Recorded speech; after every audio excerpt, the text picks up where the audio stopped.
Today we're going to be setting up a Semperfresh filtration system and hot and cold water cooler. The things we will be using: regular non-scented household bleach, which is 6% sodium hypochlorite. We're going to be using an AB1 Plus sediment and chlorine removal filter. That way we've got an endless supply of good tasting chlorine-free water. We're going to be using a simple diverter valve to feed that filter. A gravity filter flushing chamber, which we're going to use to flush the gravity filter. And we're going to be using a cup, just any old run-of-the-mill cup, so that we could flush the cooler. Getting started, this is a hot and cold water cooler made by Thermo Concepts. It's a Kelvin model. I want to put away the warranty information, keep that aside. This unit, like all the coolers that we sell, come with a 5-year warranty, and they're made in North America, unlike most other coolers which are coming in from Asia today. The newest version of this cooler has got a hot water thermostat and overload that are encased inside a metal cover and screwed onto the condenser grating. The new hot tank also has an external heating element. Inside the reservoir, these hot and cold coolers come with a hot tank inlet tube and funnel, and for our application we're going to discard that. That's typically used for a 5-gallon bottle application. Once this is removed, the first thing you will do is rinse out the cooler. You want to make sure it's clean and remove any debris left over from the manufacturing process. When it comes time to fill the hot tank, what we'll do is we'll use our water, good tasting chlorine-free water. As we fill the hot tank, we'll keep the hot water spigot open. This will evacuate any air in the hot tank, allow the water to get in. Once water comes out of the hot spigot, we'll let the spigot go and fill up the rest of the cooler. Once the cooler is filled, what we'll do is we'll add a 1/4 capful, not cupful, a capful of bleach, which is roughly a teaspoonful. We'll let that water stand for 10 minutes. After the 10-minute period, we'll flush once or twice with good tasting chlorine-free water.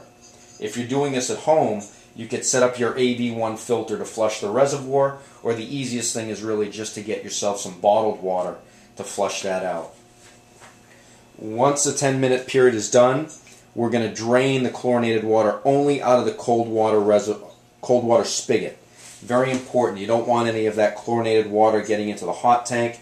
It can damage it if you end up getting it in there and turn the hot tank on.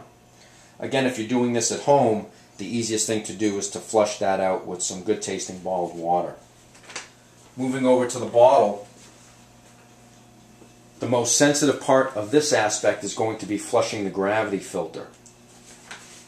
By improper flushing or inadequate flushing, you can end up with carbon fines getting into the bottle and into the reservoir, which could ultimately end up into your cup. To flush the gravity filter, we're going to be using this GFC. Again, this is made specifically for flushing this filter. Ideally, you want to run about 5 gallons of water through this filter, so that could take anywhere from 3.5 to 5 minutes, depending on your water pressure and water flow at your location. We'll let that fill. Once that's filled, you'll see some black carbon fines coming out, and that's what we want to remove from the filter. Very important to do that. We'll wait and see. It's pretty dramatic just to see the fines coming out.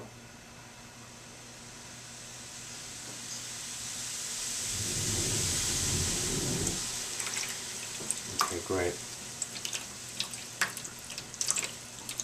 So you can see all that black water. That will end up in your reservoir if not flushing it out properly, so we really want to make sure to do that. While that's flushing, and while your cooler is sanitizing with the 1/4 capful of bleach, we'll set up the AB1 filter now that comes with the bottle. Now your filtration system, just like all of the products that we ourselves manufacture, come with a lifetime warranty. The lubricant that comes with the filter, there's probably enough for about 25 filters in this pack, so we're going to use a very small amount. All we really want to do is to put a shine on the O-rings. What that will do will lubricate them and eliminate them from getting stuck inside the caps as we install the caps onto the filter. The O-rings insert into the base of the caps, right at the base of the threads. We want to make sure they're sitting in there nice and flat. We're going to install the flat cap without fittings onto the bottom of the filter. We're going to screw that on and we're going to tighten until the mark on the body is in between the two marks on the cap. Once that's done, we're going to open up the cellophane wrapper. We are not going to touch the filter itself, just the cellophane. We'll drop that inside the filter housing. Taking the cap with the fittings on it, we'll hold that upside down. Put the filter and filter body onto the cap and screw that on. And again, we want to tighten that until the mark on the body is between the two marks on the cap. This is now done. What we'll do now is we'll inspect the bottle. What we want to do is we want to make sure that the float assembly is inside the center of the bottle. The air vent tube, which rides up the center of the bottle, should be inserted into the bottle's nipple. A good way to check to make sure everything is aligned is to just gently slide the float assembly up. There should be a spring action. Everything looks good. We're ready to install the gravity filter. The gravity filter has been flushed for 5 minutes. We'll now insert that into the bottle. Before we do so, we want to add 4 capfuls of bleach into the bottle. Again, that's cap full and not cup full. The gravity bridge gets inserted into the bottle and positioned on top of the white elbow on the air vent tube. The gravity filter will go over that bridge. We'll twist it, locate it in place so it's even all the way around. We want a similar amount of material sticking out around the entire circumference of the filter. Gravity bridge, a wing nut. Sometimes it helps if you try to pick the bottle and cooler up with one hand to keep everything located. Once everything is snug, 1 full revolution is all it takes. If you over tighten that wing nut, you'll eventually, potentially could get stress cracks in the bottle. Again, it's guaranteed forever, but you don't want to have any kind of failure out in the field. Next, what we'll do is we'll wet the outside of the seal using filtered water or some from your GFC. The cooler, now we're going to fill the reservoir to within 1 inch from the top of the reservoir before putting the bottle on. We're going to line the seams up. The seam on the bottle with the seam on the cooler. The bottle's going to go straight down. We're not going to rock the bottle back and forth at all. We're going to grab the bottle 180 degrees apart, just pull straight down, and that's it. The bottle sits anywhere from 1/8 to 1/4 inch inside the cooler. The reservoir is now full of water. There are 4 capfuls of bleach in the bottle. What we'll do now is we'll hook the bottle up to the water supply. The cold water supply that feeds the filter goes into the fitting with the gray collet marked in.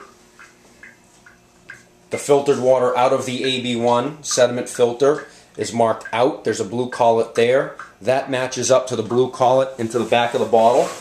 So blue to blue from filter to bottle. The gray collet on the bottle is the air filter. We're now, once you connect the two, turn your water supply on. It could take 15 to 30 minutes to fill the bottle depending on water pressure and water flow. Once the bottle is full, it'll fill up to about 1/4 inch above the textured portion of the bottle. Once that is full, we'll let that sit for 30 minutes so that the bleach can disinfect the bottle, the components that we have touched. After 30 minutes, you can leave the water supply turned on. If your bottle is dry, you want to drain half of the water out of the cold water spigot. Do that first. Once that's done, you could drain the remaining half of the bottle out of the hot water spigot. Once that is done, you know that your reservoir has been flushed well, your gravity filter has been flushed another 5 gallons or so. At that point, you could plug in your water cooler. The compressor will turn on. Once that happens, you can walk around back and turn on your hot tank. Very simple. The line is the on position, the circle is the off position. And that wraps it up. In about 30 minutes, you should have hot and cold water. that tastes great, and you're good for 6 months until your next service.